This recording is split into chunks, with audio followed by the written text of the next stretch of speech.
Gracepoint family, we know what it means when God calls us to build. We also know that there is a time for everything and a season for every activity under heaven.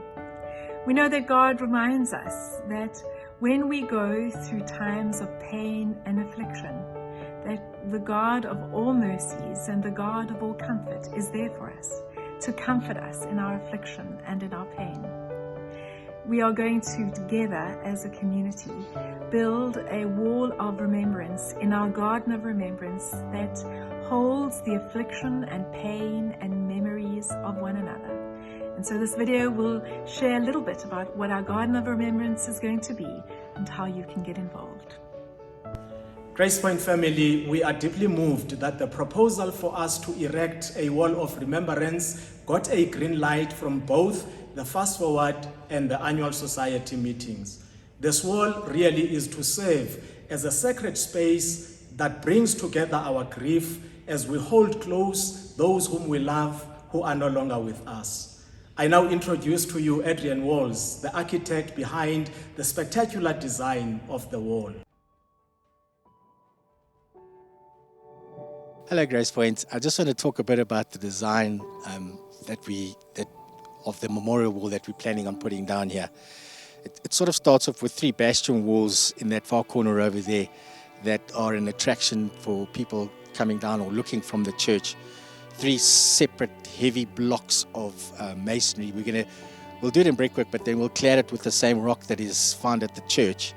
And the first one represents, it's the Godhead, so the first one represents God, the second obviously Jesus, and then there's a cut out crucifix in between the last 2, and then the Holy Spirit on the last side. And as you sort of enter underneath this old wild olive tree, and you turn into the space, you'll pick up those names that we wanted to sort of do in brass and stuck onto those walls so that you can see that it is the Godhead from the inside. Then the pathway itself is actually just sort of follows the sort of environment that surrounds you. We've got rocks and everything that will then force the wall to curve in, and trees and stuff on that side that will also force the wall to curve in. And at the start of that point over there, as it sort of steps down, there'll be a plinth again that's made quite thick in brickwork and then clad in that same rock that we found up at the church.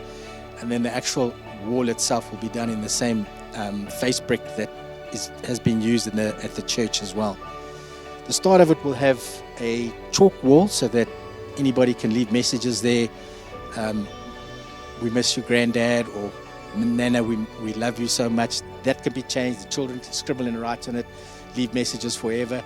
And then as the wall itself will have perforations cut into it, holes, and then we'll probably do the plaques in brass as well to match what's there, the Godhead.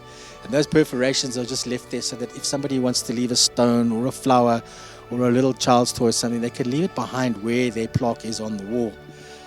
When you get to the end of the first sort of curve, there's a candle station which has got quite a low roof, sort of 2.1 meters high.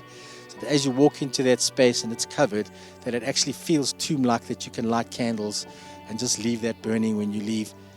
The rest of the wall, it's broken up into a few pieces of curvature, and as you go around on the last curve at the back there, it sort of then curves in on itself and forms what I've put there is just sort of rectangular steel hollow section poles that go from shortest to highest, and in that as well there'll be a spiral in steel that sort of gives you that indication of something moving upwards. And those I've sort of made as the disciples. There's also an arrow, or indicating arrow on the flat level, indicating where the Garden of Gethsemane is. And as you sort of walk into that space, the idea is that you get this feeling of ascension, just as the saints have gone up into heaven. So our loved ones have followed on to be met with the saints in heaven.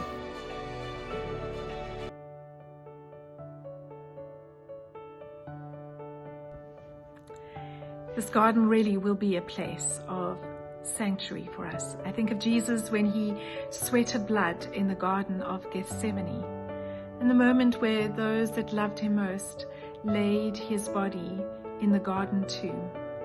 And from that place came resurrection. It is our prayer that it is in our holding of our journey of pain together that we will find healing and resurrection. Get hold of either myself, Similo, Jean on info, or any one of our leadership society stewards that will be able to walk you through how you can pledge and how you can be part of establishing our garden of remembrance together. God bless. To get involved, we can do this in two ways. One, pledge forms are obtainable at Gracepoint. Two, digital forms are available on our church website, and a link is included in the appeal pack. May we welcome this opportunity with warmth and with heartfelt enthusiasm. Thank you so much to Adrian and Similo. I think that Adrian has prepared for us a very sacred space.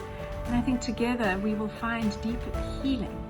And so we encourage you, if you have lost a loved one, to consider putting up a plaque. If you have already laid your ashes in our garden of remembrance, to also put up a plaque. If you have lost a loved one to COVID, to use this time to honor their legacy. And if you would like to be part of just this journey together, we look forward to the pledges that you will bring. We hope to have all our pledges in by the end of March, where we'll be able to appoint a contractor on site at the beginning of April, and we hope to, in June, dedicate our Garden of Remembrance.